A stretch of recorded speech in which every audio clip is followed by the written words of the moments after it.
इंतखाबी माहौल के बीच अपनी हदें पार करते हुए सियासी लीडरान पर इलेक्शन कमीशन अब सख्त हुआ है। मजहब और जात के नाम पर मुतनाज़ा बयान देने वालों के खिलाफ सख्त रवैया अपनाया गया है और इसलिए ही उत्तर प्रदेश के वजीर आला योगी आदित्यनाथ, बीएसपी सुप्रीमो मायावती, मरकजी वजीर मेनका गांधी और एसपी लीडर आजम खान के इंतखाबी तशहीर पर 48 से 72 घंटे के लिए बैन लगा दिया गया है।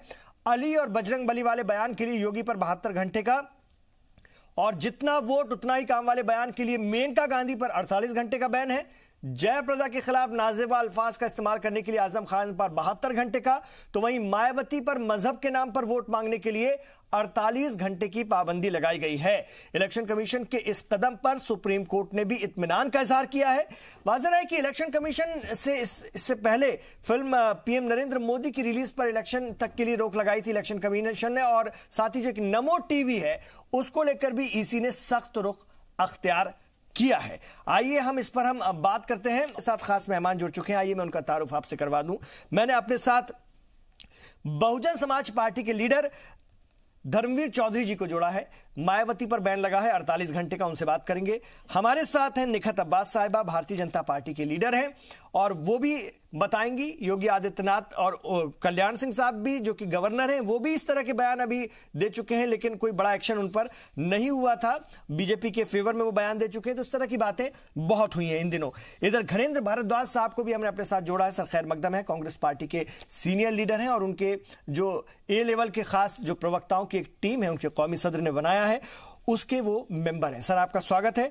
और मेरे साथ एसके मुखर्जी साहब भी जुड़ेंगे थोड़ी देर बाद, और मैंने अपने साथ शिवाजी सरकार जी को भी जोड़ा है जो कि सियासी तज्ज़ियाकार है, और एडवोकेट एसके मुखर्जी साहब भी हमारे साथ होंगे। आइए शुरुआत करते हैं, और सबसे पहले मैं सियासी पार्टियों के पास जाऊं, लेकिन मैं शिवाजी सरकार साहब के पास आना चाहता हूं। शिवाजी सरकार साहब, इलेक्शन कमीशन ने कुछ नरम सा रुख अपना रखा था, शायद ध्यान नहीं दे रहा था, कुछ मामलों में शायद नजरअंदाज कर रहा था, जिसकी बानगी ये हुई कि अब हालात यहां तक पहुंच गए। इस तरह के तबसरे, इस तरह के बयानात इन इंतखाबात में इस वक्त सुनने को मिल रहे हैं।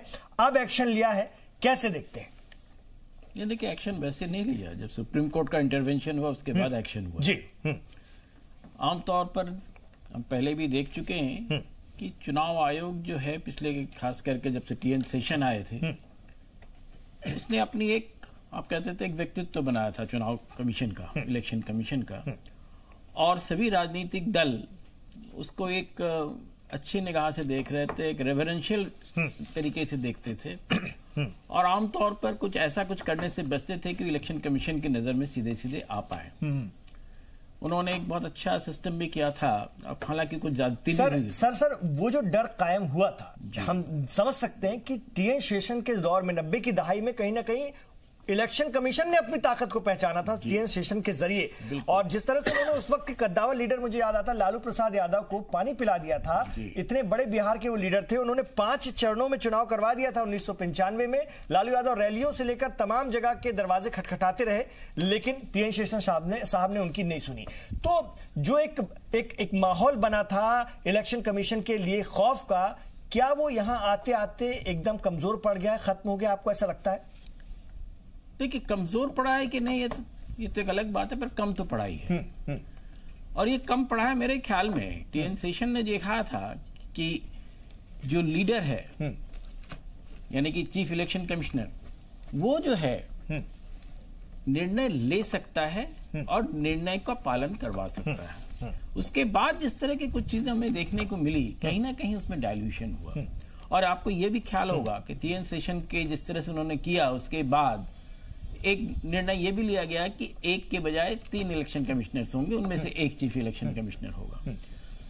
तो एक बैलेंसिंग टेक्निक की तरह ही किया गया। इस वक्त जो हुआ, खास करके भी इस चुनाव में, खास करके अगर आप देखें, किसी भी दल को ले लें, भाषा के प्रति जो जिस प्रकार की भाषा का इस्तेमाल हुआ, वो जरूर ऐसा नहीं लगा कि बहुत अच्छे भाषा का इस्तेमाल हुआ। और उस भाषा के ऊपर जो है लोगों ने कई तरह की टिप्पणियां भी की, चुनाव आयोग तक भी गए, पर चुनाव आयोग जो है उस पर किसी तरह के कार्रवाई से बचती रही। अब जब सुप्रीम कोर्ट का वो आया, तो उन्होंने कहा कि नहीं, अब मुझे शायद पुरानी जो है, जैसे जाम्बवंत वाली हनुमान को, हनुमान जी को उनकी शक्ति का एहसास कराओ, तब वो एहसास जो हुआ है उनको। और उन्होंने जो मेरे ख्याल में जो कार्रवाई की है और जिस प्रकार के भाषा के ऊपर जितने भी लोगों के जैसे भी भाषा का इस्तेमाल किया, मुझे लगता नहीं है कि वो जो भाषा था बहुत समीचीन था। और बिल्कुल जी, लेकिन सर संविधान आइन खुद कहता है, जो आर्टिकल 324 है, उसके मुताबिक चुनाव आयोग को, इलेक्शन कमीशन को पूरे हक है। चुनाव आयोग अगर चाह ले तो कोई भी लीडर अपने रास्ते से भटक नहीं सकता, अगर वो चाह ले। इतना खौफ है और इतने अधिकार हैं और इतना उसका इस वक्त खासतौर से ताकत बढ़ जाती है। नहीं, बिल्कुल है, चुनाव आयोग के पास सारे अधिकार हैं और अधिकार का बैलेंस वे में उसका इस्तेमाल होना चाहिए। मैं एक चीज समझता हूं चुनाव आयोग के साथ, एक जो मैं समझता हूं कि एक जो परेशानी उनके पास है कि चुनाव आयोग के हम लोगों ने एक ब्यूरोक्रेटिक संस्था बना के रखा हुआ है, उस पे पॉलिटिकल कलर बिल्कुल नहीं है। मेरे ख्याल में 3 जो चुनाव आयोग थे उनमें से एक, कोई भी किसी भी दल का जो है पॉलिटिकल व्यक्ति होना चाहिए, क्योंकि पॉलिटिकल व्यक्ति होता है तो बैलेंस भी रखता है और सही तरीके से निर्णय भी ले सकता है। तो कहीं ना कहीं हमें इसमें आगे सोचने की जरूरत पड़ेगी। ठीक है, मैं आऊंगा सर आपके पास, जरा घनेंद्र जी के पास जाऊंगा। घनेंद्र जी, मेरा जो तीनों राजनीतिक पार्टियों के लोगों से एक ही सवाल रहेगा, आप लोग अपने अपने ढंग से जवाब दे दीजिएगा। चुनाव लड़ रहे लीडरान को इलेक्शन कमीशन से डर लगता है कि नहीं, और क्या उन्हें इस बात का एहसास होता है, लीडरान को ये खौफ होता है, मन में कोई एहसास होता है कि अगर हम गलती करेंगे या अपनी रेंज से बाहर जाएंगे, अपने सीमा से बाहर जाएंगे, मर्यादा से बाहर जाएंगे तो हमें सजा भुगतनी पड़ेगी? ये खौफ रहता है क्या? क्योंकि जिस तरह से अब बयान, जिस तरह की बातें और खुलेआम चीजें हो रही हैं, उससे तो ये लगता है कि ऐसा कुछ है नहीं। देखिए इमरान जी, अगर खौफ रहता होता तो शायद इस तरीके की बयानबाजी आपको सुनने को नहीं मिलती। दूसरों पर इशारा मत कीजिएगा, अपना देख लीजिए, किसी के ऊपर इशारा आपके यहाँ भी वही है ना, क्योंकि ये विषय बड़ा गंभीर है।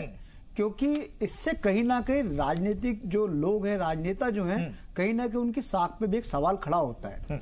मैं ये नहीं कह रहा कि किसको क्या बोलना चाहिए, नहीं बोलना चाहिए, लेकिन भाषा में संयम रखना बहुत जरूरी है, मर्यादा बना के रखनी चाहिए।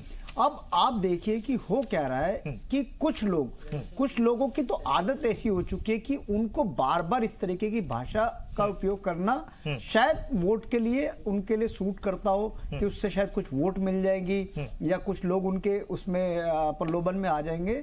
लेकिन कहीं ना कहीं ये लोकतंत्र के लिए ठीक नहीं। राजनीतिक दलों की प्रतिष्ठा जो है वो दिन प्रतिदिन गिरती जा रही है। नेताओं की प्रतिष्ठा पे बहुत बड़ा सवाल और बहुत बड़ा प्रश्न चिन्ह लग रहा है। 2018 के विधानसभा चुनाव में कमलनाथ जी ने एक बयान दे दिया था एक खास कम्युनिटी को लेकर कि 90% वोटिंग होनी चाहिए। उस मामले को बीजेपी ने खूब उठाया था, लेकिन कोई बहुत बड़ा एक्शन नहीं हुआ, जिसकी परिणति आज होती कि आज भी लोगों ने इस तरह की बातें कही, मायावती ने कही। और मैं सुनिए, उसी दौरान योगी आदित्यनाथ ने भी बजरंगबली वाले बयान दिए थे, उस पर भी इलेक्शन कमीशन ने बहुत कुछ नहीं कहा, जिसकी परिणति हुई कि आज। इमरान जी, सच्चाई सबके सामने है।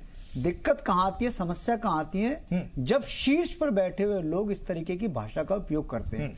निश्चित तौर पर जब शीर्ष पर बैठा हुआ कोई व्यक्ति अगर इस तरीके की भाषा का उपयोग करेगा तो नीचे वालों को शय मिलती है। आपने देखा, सुरेश राणा हो, संगीत सोम हो, संजीव बाल्यान हो, साक्षी महाराज हो, इन तमाम लोगों की जबान ऐसी रहती है कि जब भी जबान खोलते हैं उससे कुछ ना कुछ गंद निकलता है। लेकिन इन पे कार्रवाई करने के बजाय इनकी पॉलिटिकल पार्टी इनको शेल्टर देती है, जो गलत है। आपने देखा, प्रधानमंत्री यूपी में जाते हैं और शमशान और कब्रिस्तान की बात करते हैं। क्या ये भाषा प्रधानमंत्री को शोभा देती है? प्रधानमंत्री मौत का सौदागर कहना इमरान आपकी पार्टी की उस वक्त की अध्यक्ष इमरान जी शोभा देती थी। इमरान जी सुन लीजिए, जिसका आपको भारी नुकसान हुआ। इमरान जी सुन लीजिए, प्रधानमंत्री एक पॉलिटिकल रैली में खड़े होते हैं और किसी महिला को कहते हैं कि ये 50 करोड़ की गर्लफ्रेंड थी। क्या ये भाषा शोभा देती है? और दिग्विजय सिंह जी जो शब्द कहते हैं, मैं कह रहा हूं कि आपकी पार्टी में उस शब्द को दोहरा भी नहीं सकता आपकी पार्टी की एक महिला लीडर के लिए। मैं दिग्विजय सिंह, उसको क्या कहेंगे? मैं कह रहा हूं कि सब लोग गलत करते हैं और शीर्ष पर बैठे हुए नेतृत्व को ये सोचना चाहिए कि अगर वो ऐसी भाषा का उपयोग करेंगे, ऐसी अमर्यादित भाषा का उपयोग करेंगे तो नीचे वालों पे मैसेज गलत जाता है। होता क्या है कि जब संगीत सोम, सुरेश राणा या संजीव बाल्यान या साक्षी महाराज अगर जब ऐसी भाषा बोलते हैं, नाम लीजिए, चुनाव आयोग से पहले, अपने यहाँ के भी चुनाव आयोग से पहले अगर पॉलिटिकल पार्टी उनके एक्शन ले ले तो शायद दूसरे आदमी को सबक मिल जाए। आप देखिए, ना ना, मैं अब आप देखिए, थोड़ा सा आप देखिए अभी मेनका गांधी जी ने किस तरीके से ओपनली थ्रेट करा।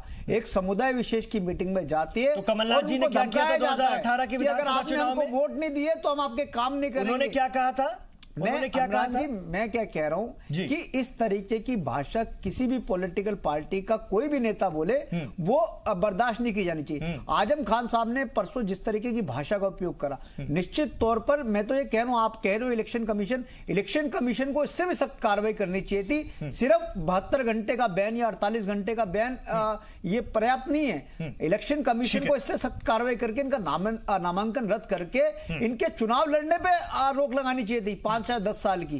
तब इन लोगों को सबक मिलेगा। इलेक्शन कमीशनर को नाजिर बनाना पड़ेगा किसी न किसी मामले को, ताकि ऐसे जो लोग बोलते हैं उनकी जबान पे अंकुश लगाया जाए, उनकी जबान पे ताला लगाया जाए। और चुनाव की तरह होना चाहिए। चुनाव में मुद्दे होने चाहिए। चुनाव में ये नहीं होना चाहिए शमशान घाट और कब्रिस्तान, शमशान में ये हिंदू चुनाव आयोग ऐसी कोई नजीर नहीं बना पाया, इधर बहुत ज्यादा ढीला हो गया। और जैसा कि इनका इल्जाम है, अपने लीडरान का तो ये नाम नहीं ले रहे हैं, आपके बहुत से लीडरान के नाम लिए, कि कुछ मामलों में ढील दी जाती, जिसके चलते फिर बड़े लीडरान भी इस तरह की बातें करते हैं, तो दूसरे छोटे लीडरान, दूसरे उससे नीचे वाले कार्यकर्ता और लीडरान भी इसी तरह की बातें करते हैं, पूरा माहौल बिगड़ता है। पता है इमरान जी, मैं सुबह से आज इसी टॉपिक पर डिबेट कर रही हूं और जिन भी प्रवक्ता से मैं कांग्रेस पार्टी के मिल रही हूं, किसी ने निंदा नहीं करी जो भी इस वक्त आजम खान जी ने कहा। पर मैं दाद देती हूँ भारद्वाज जी की, कम से कम उन्होंने आकर टेलीविजन पर शीला दीक्षित का बकायदा बयान निश्चित तौर पर आजम खान जैसे लोगों के साथ तो वो बड़ा दोगला सा था। आजम खान जैसे लोगों के लिए किसी के लिए संपत्ति नहीं हो सकती। मैं बड़ी धीरज से मैं वैसे कह रहा हूं किसी को संपत्ति नहीं आजम खान के साथ। मैं आजम खान का नाम जाकर आप यहाँ पर निंदा तो फिर निखत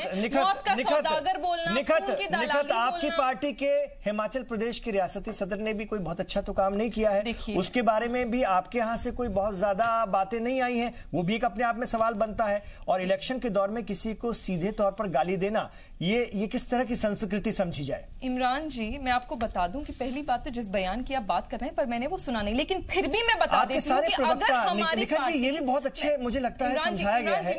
महेश वर्मा भी आए थे, दूसरे चैनलों में भी लोग बैठे कहते हैं कि हमें पता नहीं। ऐसी कैसी बात है जो आप लोगों को पता नहीं है और सारी दुनिया को पता है? फिर भी अगर हमारी पार्टी के कोई भी प्रत्याशी या कोई भी सिटिंग एमपी एमएलए कोई भी अगर ऐसा बयान देते हैं, हिमाचल प्रदेश के रियासती सदर करते हैं, हम उनकी कड़ी निंदा करते हैं। पार्टी से सतपाल जी के कोई भी होगा, हम उनकी कड़ी निंदा करेंगे। और जो गलत है वो गलत है। हम उस पार्टी से आते हैं कि अगर हमारी पार्टी में कोई भी गलत बोल रहा हो, हम उसके साथ खड़े नहीं होंगे। इसलिए आपकी पार्टी, इसलिए जो है योगी जी को अभी सजा मिली है। देखिए, योगी जी की अगर बात करी जाए तो इमरान जी, मैं आपको बता दूं कि योगी जी ने जो बात कही थी वो जवाब था मायावती जी की बात का। और मैं आज भी कहूंगी, हमारी पूरी पार्टी, इलेक्शन कमीशन ने जो भी डिसीजन लिया वो सराखों पर फिर भी हमारी पूरी पार्टी और हम इत्तेफाक नहीं रखते इस बात से कि वो 72 घंटों के लिए उन्हें बैन करा जाए। इनफैक्ट हम तो ये कहते हैं कि उन्हें एक बार फिर इस बारे में, तब तो फिर मायावती को भी सही माना जाना चाहिए जो वो कह रही है, और उनके समर्थक और उनकी पार्टी के लोग कह रहे हैं कि उन्होंने कहीं कोई ध्रुवीकरण नहीं किया।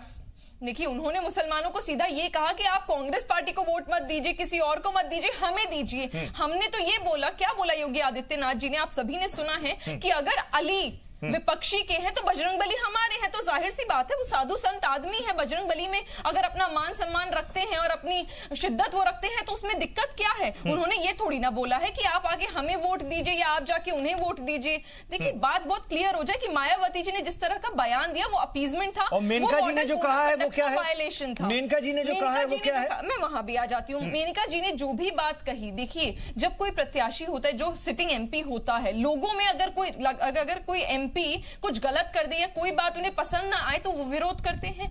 एमपी का भी हक इतना तो बनता है कि कोई बात अगर उन्हें बुरी लग जाए तो विनम्रता पूर्वक वो अपनी बात अपने लोगों के सामने, जनता के सामने, जैसे परिवार के बीच में रखी जाती है, वो बात उन्होंने रखी और वो बहुत आराम से तमाम लोगों की इनके बयानों की जांच होकर इनको बाकायदा सजा मिली है। देखिए, मैं वही कह रही हूँ, 48 से 72 घंटों की सजा मिली हुई। इलेक्शन कमीशन ने जो भी डिसीजन लिया वो रैली नहीं कर सकते, कोई इंटरव्यू नहीं दे सकते, कोई रोड शो नहीं कर सकते, कोई बयान नहीं दे सकते।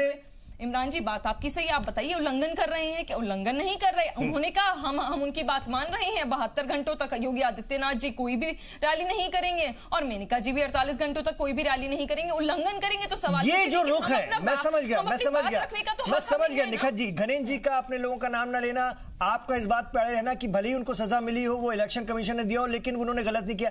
ये जो रुख है ना, यही रुख तो और हिम्मत देता है। पार्टियां कैसे बचाकर रखती हैं अपने लीडरान को, यही रुख, नहीं यही सच्चाई है। मैं शिवाजी सरकार जी आपके पास आ जाऊंगा। ये देखिए, ये लोग एक दूसरे पर इल्जाम तराशी कर रहे हैं, अपने लोगों को कैसे बचा ले जा रहे हैं, जबकि सारे उस मामले में जो है सजा का मैं इस तरह इसको सजा ही कहूंगा ना भाई, दिया है बाकायदा। इलेक्शन कमीशन एक संवैधानिक बॉडी है और इस वक्त वो पावर में है, उसने बाकायदा आपको कहीं ना कहीं एक तरह की सजा दिया है, मानने को खाली नहीं है। देखिए शिवाजी सरकार, देखिए मेरे ख्याल में ये गलती की शुरुआत जो होती है राजनीतिक दलों से ही होती है जी। वो अगर अपने लोगों को इस तरह का शहर न दे तो मेरे ख्याल में इस प्रकार की बातें करने की हिम्मत जो है किसी को भी न पड़े।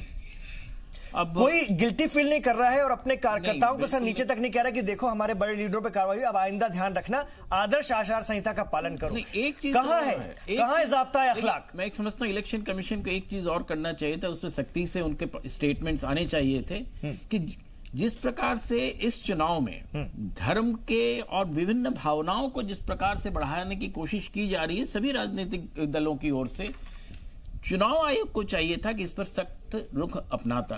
चुनाव आयोग जो है कहीं ना कहीं जो है, मुझे लगता है जो इस तरह से जो लोगों को आप कहते हैं सजा दिया है, उसमें भी उनकी एक बैलेंसिंग टेक्निक दिखती है। तो चुनाव आयोग मुझे लगता है ज्यादा पॉलिटिकल हो गए, पॉलिटिकल पार्टी से भी। तो चुनाव आयोग को खास करके देखिए, इस देश में विभिन्न लोगों के धर्म हैं, संस्कृतियां हैं, बोलियां हैं, सब कुछ है, पर इसका मतलब ये नहीं है कि इन भावनाओं को सामाजिक रूप से या राजनीतिक रूप से इसको भड़काया जाए, और चुनाव आयोग को इस पर निश्चित रूप से ही जो है रुख अपनाने की जरूरत है। ठीक है, मैं आ रहा हूं सर आपका। धर्मवीर चौधरी जी, मायावती जी पर भी बैन लगा है 48 घंटे का, उन्होंने बहुत कोशिश की, वो सुप्रीम कोर्ट भी गई, कोर्ट ने भी इस पूरे मामले में कहीं ना कहीं उनको उनके ऊपर सख्ती दिखाई है और इलेक्शन कमीशन ने जो कार्रवाई की है उससे मुतमईन हुआ है, संतुष्टि जाहिर की है। कैसे देखते हैं, आपके लीडर ने सीधे तौर पर वोट मांगे थे एक कम्युनिटी से और कहा था कि दूसरों को मत दो, हमें दो, और वो आज भी मानने को खाली नहीं है। कल भी उन्होंने प्रेस कॉन्फ्रेंस की और उन्होंने कहा कि नहीं जी मैंने तो ऐसा नहीं किया था, वो अपनी बातों को घुमा रही थी। मतलब कोई तो माने अपनी, अगर गलती हुई है कोई तो माने, ताकि अवाम में सही मैसेज तो जाए कम से कम कि एक आचार संहिता का पालन हो।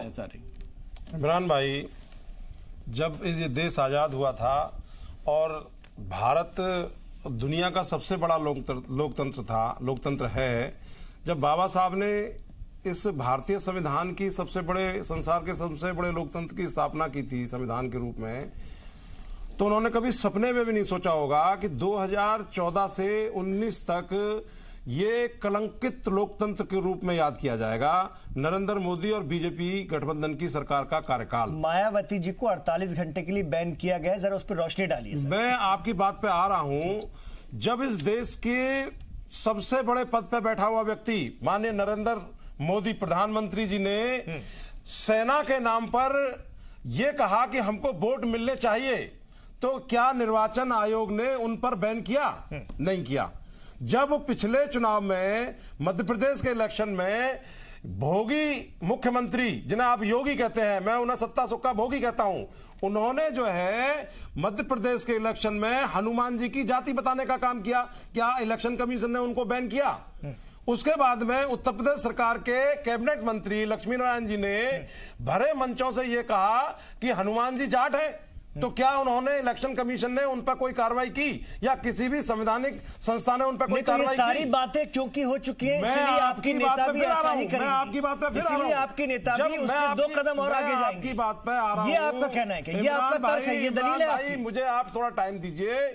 जब आप इस देश में क्या माइनॉरिटीज के लोगों को आगे बढ़ने का, वोट देने का और लोकतंत्र के महापर्व में शामिल होने का अधिकार नहीं है, लेकिन उनको पूरा अधिकार है। वोट मांगना संविधान के मुताबिक गलत है, आप ये भी सुन लीजिए। आप हमको बोलने का मौका दीजिए, आपने सब लोगों को मौका दिया है।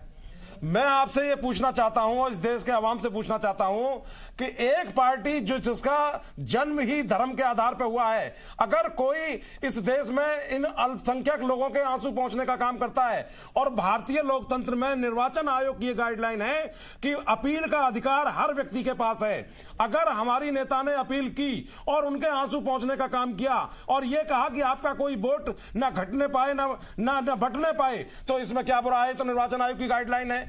और आपने जो मनुवादी जो ये निर्वाचन आयोग बैठा हुआ है, इस देश की सारी संवैधानिक संस्थाओं पर 4 सुप्रीम कोर्ट के जज कहते हैं कि सरकार हमको काम नहीं करने दे रही, सीबीआई के डायरेक्टर आपस में लड़ते हैं, आरबीआई का गवर्नर इस्तीफा देके भागता है।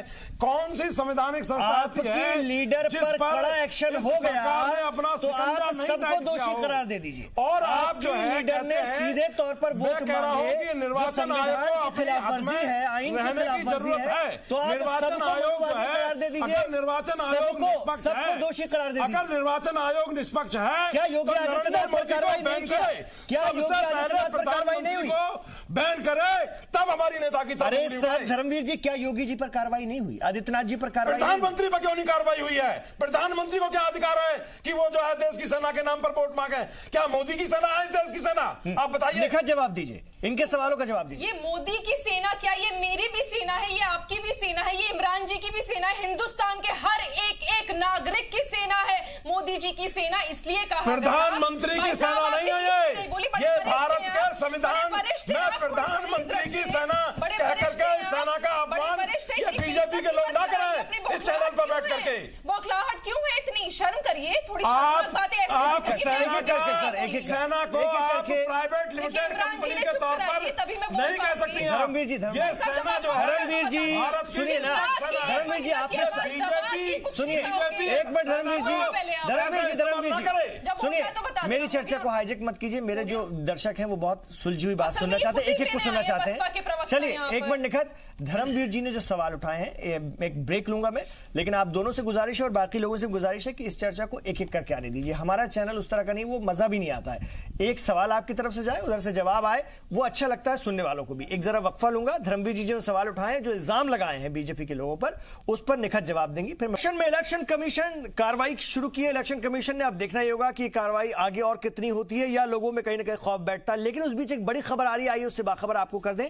शत्रुघ्न सिन्हा की अहलिया पूनम सिन्हा ने समाजवादी पार्टी ज्वाइन कर ली है। समाजवादी पार्टी शामिल हो गई है। एसपी बीएसपी इत्तेहाद के टिकट से लखनऊ से वो चुनाव भी लड़ेंगी। ये भी बड़ी खबर। राजनाथ सिंह के खिलाफ चुनाव मैदान में उतरेंगी पूनम सिन्हा। इस वक्त की बड़ी खबर, आज राजनाथ सिंह ने पर्चा नामजदगी दाखिल किया है। एक बहुत बड़ा रोड शो उन्होंने किया, बहुत बड़ी उनकी रैली थी। वहां से पिछले 2014 में भी वो मेंबर पार्लियामेंट चुनकर आए थे। लखनऊ में बड़े उन्होंने काम किए, लेकिन उन्हें टक्कर देने के लिए पूनम सिन्हा को मैदान में उतार रहा है इत्तेहाद, और उन्होंने बाकायदा समाजवादी पार्टी ज्वाइन कर ली है। शत्रुघ्न सिन्हा की अहलिया पूनम सिन्हा ने, और शत्रुघ्न सिन्हा खुद कांग्रेस पार्टी में शामिल हो गए हैं, और उनकी अहलिया पूनम सिन्हा ने समाजवादी पार्टी ज्वाइन करके लखनऊ से टिकट हासिल कर ली। चलिए अपनी चर्चा पर वापस लौटते हैं। मेरे साथ एक और खास मेहमान एसके मुखर्जी साहब भी पहुंच चुके हैं, उनसे भी मैं बात करूंगा, समझूंगा। और हमारे साथ निखत अब्बास भी हैं। निखत, ब्रेक से पहले धर्मवीर चौधरी जी ने कई सवाल आपके लीडरान पर खड़े कर दिए थे, जरा उन पर जवाब दे दीजिए। ज़ाब्ता अखलाक की खिलाफ वर्जी के मामले में, उसके बाद मैं एसके मुखर्जी साहब के पास जाऊं। देखिए, हर बात का मैं जवाब, इमरान जी आपने सबसे पहले जो मुझसे सवालात रखे मैंने सब दे दिए। रही बात इनकी, तो ये देखिए आप, इन्होंने इतना बड़ा चिल्ला के भाषण दिया, इन्होंने एक बार ये नहीं कहा कि जो मायावती जी ने करा वो गलत था। चलो वो छोड़ो, इन्होंने तो जो आजम खान जी योगी जी को डिफेंड कर रही हैं। देखिए आप भी तो मेनका जी को डिफेंड कर रही हैं। देखिए उन्होंने जो भी बोला, मैंने आकर आप भी तो आदर्श फिर बोलने लग गए का पालन कीजिए ना।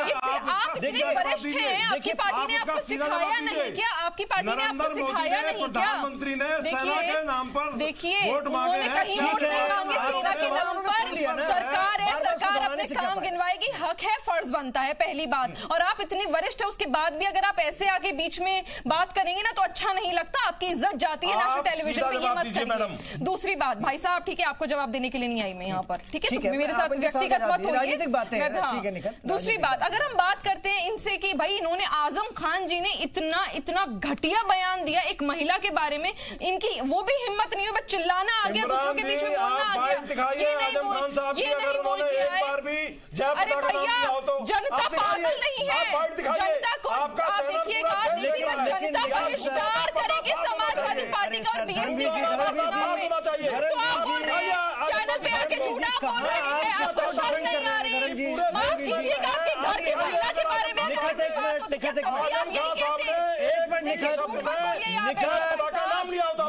बीएसपी तो है झूठों की पार्टी। धर्मवीर जी, आप किन को डिफेंड कर रहे हैं? उस पार्टी के लोगों को, उस लीडर को जिनकी सभा में जिनके स्टेज पर ना मायावती जाती हैं, आजम खान साहब के, ना वो एक्सेप्ट आज तक दिल से मायावती जी को कर पाए। आपका अखिलेश यादव जी के साथ इत्तेहाद हो गया, वो अलग बात है। एक बात और सुनिए धर्मवीर जी, आप उनको डिफेंड कर रहे हैं जो आपके साथ, आपकी लीडर के साथ जिनका इतनी जबरदस्त दुश्मनी रही जी समाजवादी पार्टी की, भले आज आप लोग उनके साथ इत्तेहाद में हैं, वो दुनिया जानती है। आज अगर आप लोग उनके गठबंधन में उनके इत्तेहादी नहीं होते तो मायावती जी पहले प्रेस कॉन्फ्रेंस करके आजम खान के खिलाफ पढ़ करके जो वो लिखकर लाती हैं जिस तरह से, वो जरूर बोलती। सर, आप किनको डिफेंड कर रहे हैं? और सुनिए, एक मिनट सुन लीजिए धर्मवीर चौधरी जी, जरा उस पर भी रोशनी डालिए। धर्मवीर जी, आप बड़े निराले आए हो, आपको निकाल रहे, मैं भी मुसलमान हूं, इमरान भाई आपको निकाल रही है बीजेपी, मोदी ने कहा है आपको चले जाओ, कैसी बात है? बीजेपी ने मोहम्मद को दिए 5 टिकट, कश्मीर में 2 टिकट, वेस्ट बंगाल में 2 टिकट, कश्मीर में 3 टिकट, वेस्ट बंगाल में 2 टिकट। लोग सुनिए, महबूबा की गोद में बैठने वाले लोग, सुनिए ना सर, वो देश को तोड़ने वाले लोग एक आतंकवादी 5 टिकट भारतीय जनता पार्टी ने दिए, 5 टिकट भारतीय जनता पार्टी ने दिए मुसलमानों को। आप ये नहीं कह सकते। सुनिए ना, एक मिनट निखत, मेरे सवाल पर इनका जवाब दे दीजिए, हम अपनी चर्चा को भटकाए ना। ये बताइए, आपकी लीडर ने आजम खान के मामले में अभी तक क्यों खामोशी रखी? वो एक महिला है, पहली बात। और दूसरी बात, इलेक्शन कमीशन ने जब उनको सजा दे दी तो कोई जांच पड़ताल तो हुई होगी।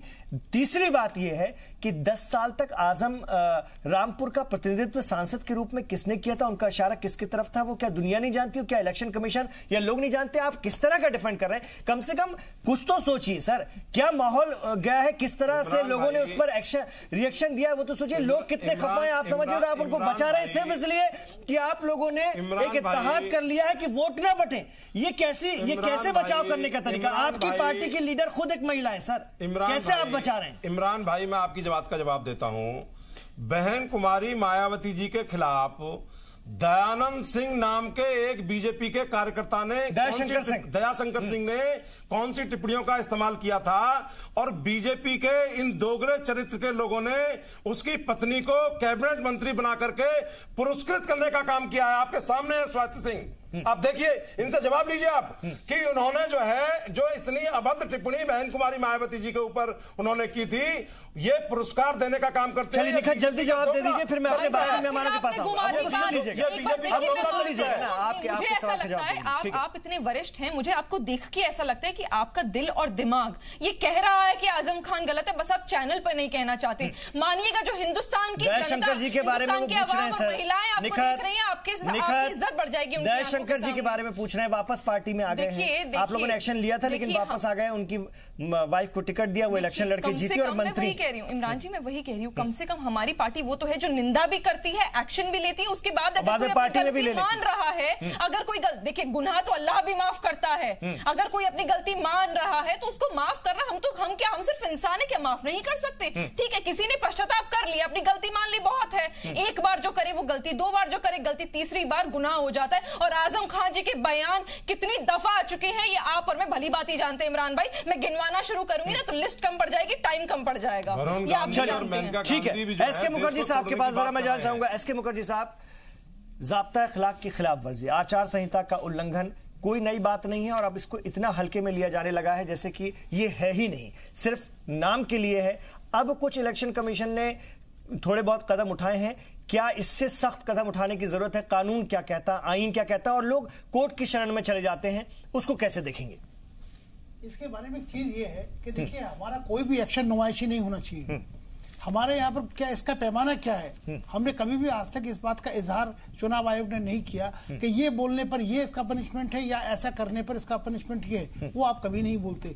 आप सडनली कोई भी डिसीजन लेते हैं, हो सकता है वो गलत हो सकता है वो सही हो, मैं इस बात से नहीं कह रहा हूँ, पर सब्जेक्ट टू जुडिशियल रिव्यू होता है। आप कह रहे हैं कि आपने डिसीजन लिया, आपका डिसीजन किस चीज पर लिया गया ये आप कहीं डिस्क्लोज नहीं कर रहे। सबसे बड़ी दिक्कत यहाँ आती है। हमारे यहाँ पर कौन सी पार्टी का आदमी ऐसा है जो को नहीं कर रहा है? हर आदमी अपनी मर्यादाओं को समाप्त कर रहा है। और मैं इस बात को ऑन प्रिंसिपल उसूलन कहता हूं कि ये चीजें गलत है, अपने आप में गलत है। यदि किसी का भी मान सम्मान, महिला हो, पुरुष हो या दूसरा कोई भी हो, किसी के भी शान में कोई गुस्ताखी होती है तो अपने आप में गलत चीज है और हम लोगों को संयम बरतना चाहिए। बखड़ी साहब, मैं एक छोटा सा सवाल पूछना चाहता हूं। जी सर।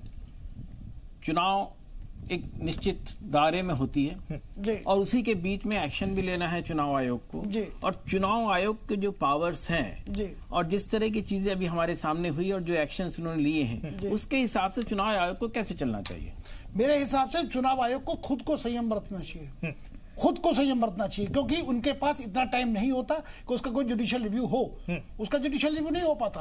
आप डिसीजन लेंगे, कल परसों को इलेक्शन है, क्या जुडिशियल डिसीजन होगा उसका? इसीलिए आपको खुद को ये देखना है कि आपका उठाया गया कदम, आपके खुद के बोले गए बयानात या आपके स्टेप्स, जो भी आप उसको पनिशमेंट कह रहे हैं या एक्शन कह रहे हैं, वो आप जाने, पर वो कितना सही है ये आपको देखना है। आपका ये कहा गया शब्द नुमाइशी नहीं होना चाहिए, मैं फिर शब्द को जोर से कह रहा हूं कि नुमाइशी नहीं लगना चाहिए। आप किसी भी पार्टी विशेष को या व्यक्ति विशेष को कहने के लिए आप कह रहे हैं, ऐसा नहीं लगना चाहिए। मोहिंदर सिंह गिल बनाम चुनाव आयोग के केस में सुप्रीम कोर्ट ने आर्टिकल 324 के तहत चुनाव आयोग की सीमाओं के बारे में बताया था, बल्कि सीमाओं से परे बताया था। इतनी ताकत है। और ये जो कोर्ट ने कहा था कि संविधान बनाने वालों ने चुनाव आयोग को अपने अधिकार इस्तेमाल करने के पूरे हक दिए हैं। ऐसी परिस्थितियों में जहां कानून खामोश है वहां मुख्य चुनाव आयुक्त के हाथ बंधे नहीं रह सकते हैं। कर्तव्य के साथ अधिकार भी मिलते हैं ताकि आप अपना दायित्व ठीक से निभा सके।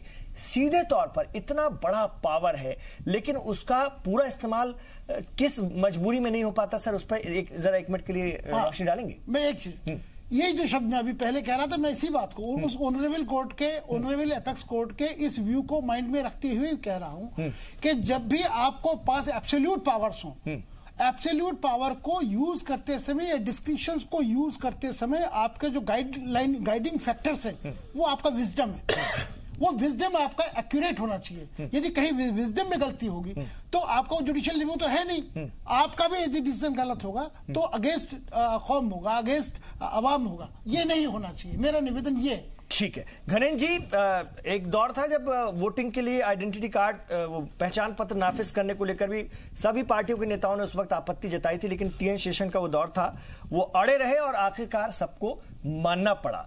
तो कहीं ना कहीं चुनाव आयुक्त की इच्छा शक्ति पर भी बहुत सारी चीजें डिपेंड करती हैं। राजनीतिक दल के लोग इस ताड़ लेते हैं, समझ लेते हैं, महसूस कर लेते हैं कि कौन कितना पावरफुल है, कौन कितना ढील दे रहा है, उस हिसाब से वो रिएक्ट करते हैं। अगर कोई तगड़ा व्यक्ति बैठा हो जो हंटर लेकर के बैठा हो तो फिर उनकी वो भी उसी तरह से व्यवहार करते हैं जैसे सर्कस का शेर हो। लेकिन जहां आपने हटाई ढील वहां वो अपना काम शुरू कर देते हैं, चाहे वो किसी भी पार्टी का लीडर हो। ये स्थिति राजनीतिक पार्टी के लोगों को या तो अपनी मर्यादा समझनी होगी या फिर उनको खौफ चाहिए। कैसे आप देखेंगे? देखिए इमरान जी, आपकी इस बात से तो मैं सहमत हूं कि कहीं ना कहीं इंडिविजुअल का असर रहता है। संस्थाएं अपनी जगह रहती है, संस्थाओं को जो व्यक्ति चला रहा है उसमें कितना विल पावर है उस पर बहुत डिपेंड करता है। हुआ क्या कि अगर आप देखोगे 2014 के बाद से, 2014 से पहले भी देश में चुनाव होते थे, 2014 से पहले भी पॉलिटिकल रैलीज होती थी, नेता भाषण देते थे, नेता आरोप भी लगाते थे, नेता पॉलिटिकल जो अपना विरोध था वो भी दर्ज कराते थे, लेकिन उसकी एक भाषा, एक संयम होता था। सर 2014 के पहले मौत का सौदागर जैसे लफ्जों का इस्तेमाल नहीं हुआ। मैं कह रहा हूं किसकी तरफ से हुआ है? मैं कह रहा हूं आपके तमाम बड़े लीडरों के बयानात में बता दूं 2014 के पहले कांग्रेस के, ऐसा तो नहीं है कि बहुत आदर्श परिस्थितियां थी और सारा कुछ 2014 के बाद शुरू हुआ। मैंने आपको पहले भी कहा था कि नहीं, सिर्फ फर्क कितना पड़ा है, फर्क मैं आपको बता रहा हूं। 2014 के बाद से एक ट्रेंड शुरू हो गया। मैंने आपको पहले भी कहा था कि जब शीर्ष पर बैठे हुए लोग इस तरीके की भाषा का उपयोग करते हैं और उनके फॉलोअर्स उनको फॉलो करते हैं, और जब उनके फॉलोअर्स उस भाषा को फॉलो करते हैं, बोटी कर दूंगा, ये जो डायलॉग है उसको आज टिकट आपने दे रखा है। ठीक है जी, आपकी पार्टी के कौमी सदर खुद उनको कहीं ना कहीं सपोर्ट करने के लिए उस वक्त भी गए थे जब उन्होंने ये बयान दिया था, वो उनके साथ बिल्कुल खड़े रहे थे। आज उनको टिकट भी मिला। इमरान जी, तो ऐसा तो नहीं है कि 2014 से पहले ये सब चीजें नहीं थी। नहीं, मैं क्या कह रहा हूं, मैंने पहले भी कहा था कि निश्चित तौर पर चाहे किसी भी पॉलिटिकल पार्टी का कोई भी शीर्ष लीडर हो, उसको पॉलिटिकल रैली में जब वो बोलता है तो उसको अपनी भाषा पे कंट्रोल रखना चाहिए। उसको इस चीज का ध्यान रखना चाहिए कि वो जो बोलेगा उसके लोग उसको फॉलो करते हैं। अगर आप गलत भाषा का, कोई भी पॉलिटिकल पार्टी का लीडर हो, अगर गलत भाषा का उपयोग करेगा तो उसके जो नीचे वाले फॉलोअर्स हैं उसको फॉलो करते हैं। और होता क्या है कि जब वो फॉलो करते हैं और आप उनको एप्रिसिएशन में टोकन में टिकट देते हो या मंत्री बनाते हो, कौन कर रहा है? वो भी गलत है। कौन लीडर उससे कहीं ना कहीं आप नाम ले लीजिए ना, गलत पद्धति चली है, किसी का नाम नहीं लिया ना। निखत, ये आप बताइए गणेश जी, कौन करता है, कौन टॉप पे बैठा है, ऐसे शब्दों का इस्तेमाल करता है, इसको लोग फॉलो करते हैं? आप बताइए, नाम लीजिए। मैंने कोट करा कि देश के प्रधानमंत्री एक चुनावी रैली में खड़े होते हैं और एक महिला के लिए कहते हैं कि 50 करोड़ की गर्लफ्रेंड है। क्या यह प्रधानमंत्री को शोभा देता है? आज जयप्रदा वाली बात हुई, जयप्रदा वाले मामले पे कल भी हमने कहा था और आज भी कह रहे हैं कि आजम खान के बयान की जितनी निंदा की जाए उतनी कम है। और हम तो कह रहे हैं कि आजम खान पे 48 घंटे का बैन नहीं, आजम खान का नॉमिनेशन कैंसिल हो और आजम खान पे ताउम्र बैन लग जाए कि वो चुनाव ना लड़ पाए। ऐसे लोगों की राजनीति में कोई जगह नहीं है। महिला किसी भी पॉलिटिकल पार्टी में हो, महिला का आत्मसम्मान बना रहे, महिला का सम्मान करना हर पॉलिटिकल पार्टी का, हर नेता का कर्तव्य है। लेकिन सर, इमरान मसूद को क्यों टिकट दिया आपने सहारनपुर से? आपने इमरान को क्यों टिकट दिया? देखिए, इमरान मसूद को मायावती जी से पूछ के टिकट तो देंगे नहीं। क्यों टिकट दिया? आप बैन करने की बात आजम खान साहब, हमने टिकट हमारे, आप अपने गिरबान पर जाके, अरे हम क्या करेंगे, हमारी पार्टी में किसको टिकट मिलेगा? बात कर रहे हैं धर्मवीर जी, सहारनपुर में गठबंधन को टक्कर है इमरान मसूद से, जो ज्यादा परेशान लग रहे हैं। राष्ट्रीय पार्टी टक्कर है क्या? टिकट देना है इमरान मसूद से टक्कर है क्या? क्या कहा था वो एक अलग है। इमरान मसूद पर कानूनी कार्रवाई भी, उस कानूनी कार्रवाई से निकल के आज हमारे कांग्रेस और बीजेपी के लोग एक दूसरे की बी टीम के रूप में लड़ रहे हैं। सर, कोई किसी के वोट काट रहा है, कोई किसी के वोट काट रहा है। कौन है? वो देश के लोग देख रहे हैं, उत्तर प्रदेश के लोगों ने देख लिया है। आप लोग भारतीय जनता पार्टी को फायदा पहुंचाने का काम कर रहे हैं। देश को जो है संवैधानिक संस्थाओं ने बर्बाद करने का काम किया है। आपको जैसे भारतीय जनता पार्टी ने सीबीआई का डर दिखाया, जैसे मायावती जी को बताया कि आपको जेल हो जाएगी, आपने तुरंत महागठबंधन को गणेश जी सुनिए, महागठबंधन के दोषी आप हो। चलिए, ये बात भी आपको जीरो मिलने वाला है यूपी में। एक मिनट, जीरो से ऊपर नहीं जाओगे।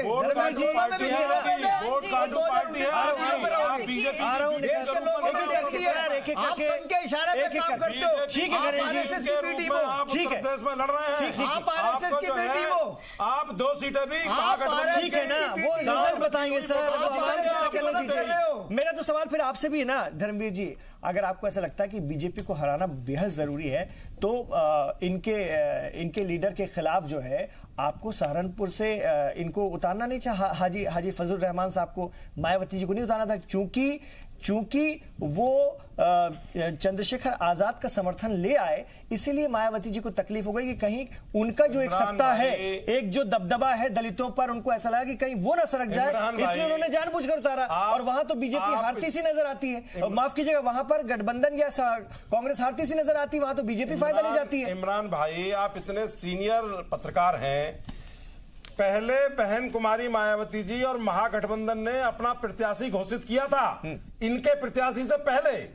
ये तो चूंकि बीजेपी को जिताना चाहते हैं वहां पर, इसीलिए इन्होंने अपना प्रत्याशी बाद में मुस्लिम उतारा। नहीं, हमारा तो पहले प्रत्याशी घोषित हुआ था। चलिए, हम गठबंधन में बात खूब करते रहते हैं, बाद में भी करेंगे, जरा हमारे मुद्दे से न भटके। समाजवादी पार्टी गठबंधन में पहले दिन से थे, हमने मिलकर विधानसभा चुनाव लड़ा। कांग्रेस मायावती जी आती है, सीबीआई के डर से, जेल में जाने के डर से साफ नजर आ रही है, गठबंधन और कितना दोनों एक दूसरे को नुकसान पहुंचाएंगे गठबंधन और कांग्रेस, ये देखने वाली बात होगी। ठीक है सर, ठीक है।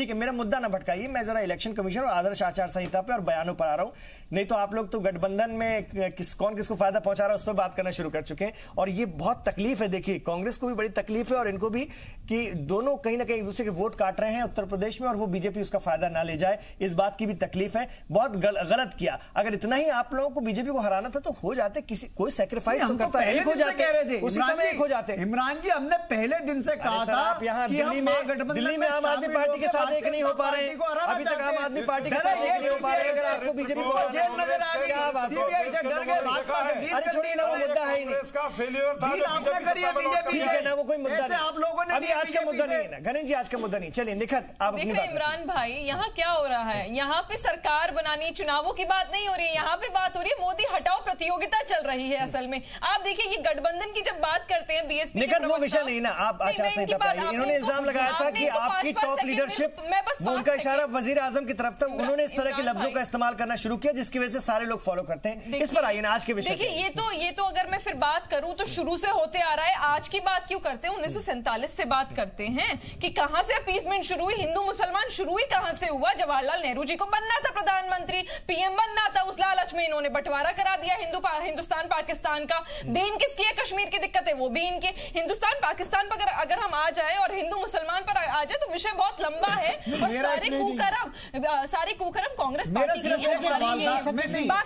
बाकी मैं निखत जी, सिर्फ एक सवाल था, बड़ा छोटा सा सवाल, छोटे से सवाल का जवाब दे दो कि एक महिला के लिए 50 करोड़ की गर्लफ्रेंड बोलना, क्या ये प्रधानमंत्री जवाब ले जल्दी जवाब ले लीजिए, फिर बयान आप लोग, क्योंकि अभी महिला अस्मिता की बात चल रही है, अपने आप एक महिला हो इसलिए आपसे मैंने सवाल पूछा है, अपने मनोभावना के हिसाब से आप एक महिला हो इसलिए आपसे मैंने सवाल पूछा है कि आप इस भाषा से इत्तेफाक रखती हो या नहीं रखती। ज्ञानेंद्र जी, मैं वही कह रही हूँ, आप सुनने के बाद अपने तरीकों से, अपने मनोभावना से आप उसको क्या ये बोला था, नहीं बोला था, घुमा के फिरा के, और क्या ये बोला था, नहीं बोला था, 50 करोड़ की गर्लफ्रेंड प्रधानमंत्री ने बोला था, नहीं बोला था, जनता को गुमराह मत करिए, उन्होंने ऐसा कुछ नहीं बोला था, आप झूठ बोल रहे हैं, ऑन द रिकॉर्ड है, आप, ये ऑन द रिकॉर्ड है, कह रही हूँ चलवाइए, मैं बताती हूँ मतलब क्या है, मैं तो कह रही हूँ चलवाइए। 50 करोड़ की गर्लफ्रेंड एक महिला के लिए प्रधानमंत्री ने राजनीतिक रैली में यूज करा था। आप महिलाओं भी महिला अस्मिता की बात कर रही थी, इसलिए आपसे जवाब मांग रहे जी, आप जवाब तो मांगिए, उनका आपका सवाल ठीक है और उनका जवाब जो भी हो मुझे नहीं उससे लेना देना, वो जवाब देंगे, एक मिनट। लेकिन फिर तो जैसा कि वो कह रही हैं कि किसी बातों को किसी तरह से ले लें, तो फिर तो आपकी पार्टी के राष्ट्रीय अध्यक्ष ने संसद में आंख चलाई थी, अब हम उसको किस रूप में ले लें, ये भी तो एक बड़ा सवाल है ना। बहुत सारी ऐसी चीजें जिसको जो कोई किसी भी रूप में ले सकता है, आप उसको कहेंगे कि जी उन्होंने तो ऐसा नहीं किया था, उनका मतलब या मंतव्य वो नहीं था, लेकिन दुनिया ने देखा उस तस्वीर को। मैंने बड़ा सीधा सा सवाल करा है, अब आप उसको गोल गोल कर, नहीं मैं नहीं घुमा रहा हूँ, जवाब देंगी सर, मैं और मिसाल जोड़ रहा था कि महिला अस्मिता की बात चल रही थी, मैं उसमें मिसाल जोड़ रहा था के साथ खड़ेंगे। जयप्रदा के आत्मसम्मान पे चोट लगी है, जयप्रदा के लिए इस तरीके की भाषा का उपयोग आजम खान साहब को नहीं करना चाहिए था, लेकिन क्या 50 करोड़ की गर्लफ्रेंड बोलना प्रधानमंत्री का उचित इस वक्त हर रैली में जाकर वुमेन एम्पावरमेंट की, महिलाओं के सशक्तिकरण की, सुरक्षा की बातें कर रही हैं, उन्होंने एक ट्वीट नहीं करा। राहुल गांधी जी आकर जो हर छोटी छोटी बात पर पीसी करते हैं, एक आके पीसी नहीं करी, एक बाइट नहीं दी मीडिया को कि हाँ जो आजम खान ने कहा वो गलत था, उसकी निंदा करते क्यों? क्योंकि आप अपने रास्ते खुले रख रहे हैं, आप ये चाह रहे हैं मुसलमानों की वोट न कट जाए, आजम खान के साथ किसी की सिंपैथी नहीं हो सकती, आजम खान मुसलमान है, आजम खान के साथ किसी की सिंपैथी नहीं है, सच आप फिर आजम खान को मुसलमान मत बताओ, ऐसे लोग इस तरह से तो आप पोलराइजेशन कर रहे हैं। आजम खान मुसलमानों का नाम ले लिया, ये कहाँ लिखा हुआ है कि मुसलमान जो है सिर्फ समाजवादी पार्टी और बसपा के गठबंधन को ही वोट करेंगे, कहाँ लिखा हुआ है? मैंने कहा कांग्रेस पार्टी को ये लगता है कि वोट कट जाएंगे, चेहरे को देश की जनता देख रही है, कांग्रेस और बीजेपी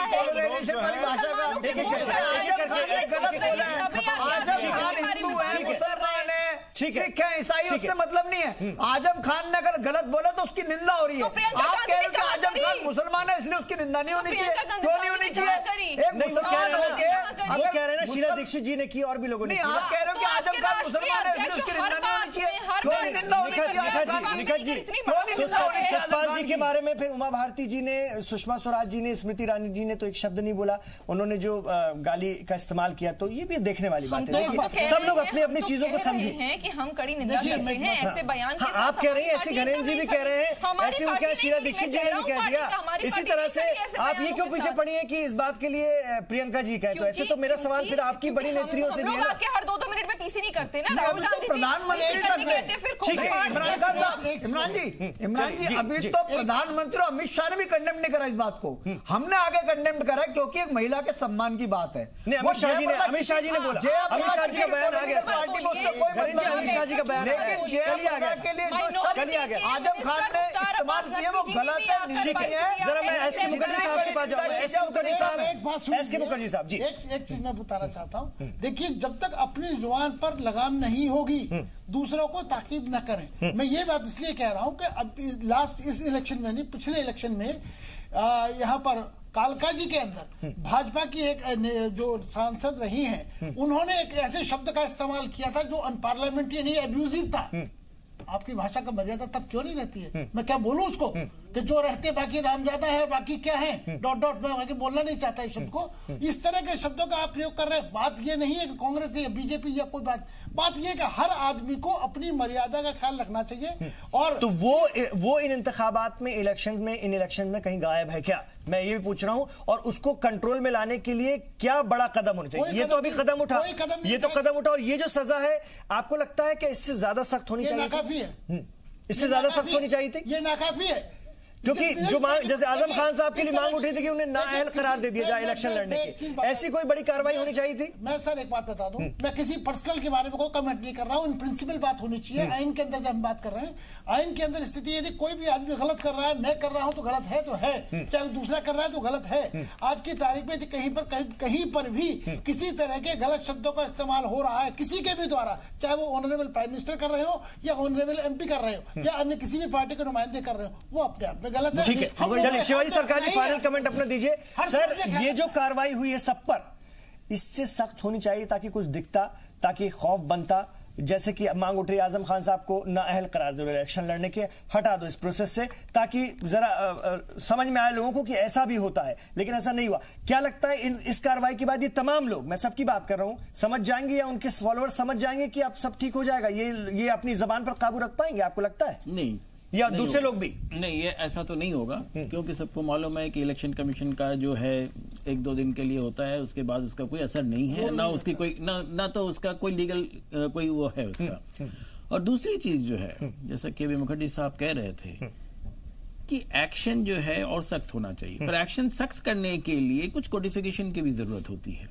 वैसा कोई कोडिफिकेशन इलेक्शन कमीशन ने भी किया नहीं है। राजनीतिक दल और ये सारे मिलके वो जब तक कोडिफिकेशन नहीं करेंगे, मैं समझता हूं जी ये जो आपको लगता है राजनीतिक दल इसमें खुद अपने हाथ अपने जलाने के लिए आग में आएंगे? नहीं, बिल्कुल आएंगे। देखिए, एक चीज मैं बताऊं, जब सेशन के जमाने में राजनीतिक दलों ने जो कोड ऑफ कंडक्ट बनाया गया, सारे राजनीतिक दलों ने उसमें सहमति दी थी। तो इस कोड ऑफ कंडक्ट में अगर इस तरह की चीजों की कोडिफिकेशन जब तक नहीं की जाए, जब वो सामने वाला मजबूत था, उसने कहीं ना कहीं लोगों को झुका दिया कि कार्ड बनेंगे तो बनेंगे। नहीं, इसमें तो राजनीतिक दलों को जो ये काम सख्ती से करनी पड़ेगी। देखिए, ये आप नहीं कह सकते हैं कि राजनीतिक दल जो है सारे इररिस्पांसिबल है, ऐसा मैं नहीं मानता। ऐसी बात नहीं है, लेकिन वो चाहते हैं ना कि ऐसी कोई व्यवस्था न हो जिससे कि हमारी बड़ी पकड़ हो जाए। निश्चित रूप से ही चाहेंगे, पर ये जो है मेरे ख्याल में आज जो हम लोग सारी बातें कर रहे हैं, मुखर्जी साहब जो बातें कर रहे हैं, जो आइन के दायरे में और राजनीतिक दायरे में जो बातें हो रही हैं और जनता जो देख रही है, उसमें जो है कि कोई एक्शन लेने के लिए बिना कोडिफिकेशन के कोई भी जो सेमी लीगल और क्वासी लीगल ऑर्गेनाइजेशन है वो नहीं कर सकती। तो वो कोडिफिकेशन इज ए मस्ट कि इस तरह के उसका दायरा जो है, कई तरह की लीगल वो चीजें होती है जिसके किए जाते हैं, तो वो जब तक नहीं किए जाएंगे, मेरे ख्याल में इलेक्शन कमीशन के सामने ये एक समस्या है, क्योंकि कोई भी एक्शन जो है वो एविडेंस की तरह भी पेश करना पड़ेगा और उसके साथ उसको। मुखर्जी साहब, पहले के मुताबिक बस जल्दी से बता दीजिए मुझे, मैं खत्म कर रहा हूं, पहले के इलेक्शंस के मुताबिक इस बार कुछ ज्यादा हो रहा है क्या, या इससे पहले भी ऐसी बहुत सारी? इससे पहले भी बेअदबी उतनी रही है जी, इससे पहले भी कई मर्तबा बेअदबी रही है। माफी चाहता हूं, मैं इसको रिपीट नहीं करना चाहता, बेअदबी रही है। इसके अंदर सबसे ज्यादा यदि यहाँ पर दिक्कत एक ही जगह आती है खाली, यदि चुनाव आयोग स्ट्रांग नहीं होता है तो बेअदबी बनी रहती है, और नहीं तो बेअदबी को रोका जाता है, और रोका जाना चाहिए, रोका जाता है। और इस बार थोड़ा कंट्रोल करने की इस समय जो सामूहिक कोशिश की जा रही है, आज सुबह से कर रहे हैं, कल कर रहे हैं, नहीं, ये सफिशिएंट नहीं है। आपकी आयोग के साथ भी एक दिक्कत है कि आयोग की नीयत भी साफ नहीं होती। ये दिक्कत है, सबसे बड़ी दिक्कत। ठीक है, ठीक है। और ये भी एक सच्चाई, 2018 में जो योगी जी या कमलनाथ जी के बयान थे, उस वक्त कोई काम हो जाता तो शायद आज फिर इस तरह की बातें नहीं होती। मतलब पहले अगर हम देखें तो अगर थोड़ी सख्ती हो जाती पिछले साल तो ये चीजें नहीं होती। वो सख्ती हो सकता है आज की जो सख्ती हुई है इस बार की, उसका असर देखने को मिले, दूरगामी देखने को मिले, ये हम उम्मीद कर सकते हैं, इससे ज्यादा कुछ नहीं। बहुत बहुत शुक्रिया आप तमाम लोगों का। मैं आपको मौका देता धर्मवीर जी, लेकिन मेरे पास वक्त नहीं है, नहीं तो मैं आपसे और सुनता। बहुत शुक्रिया घनेन जी और बाकी तमाम लोगों का, आपका बहुत शुक्रिया इस प्रोग्राम में शामिल होने के लिए। आप देखते रहिए जी सलाम।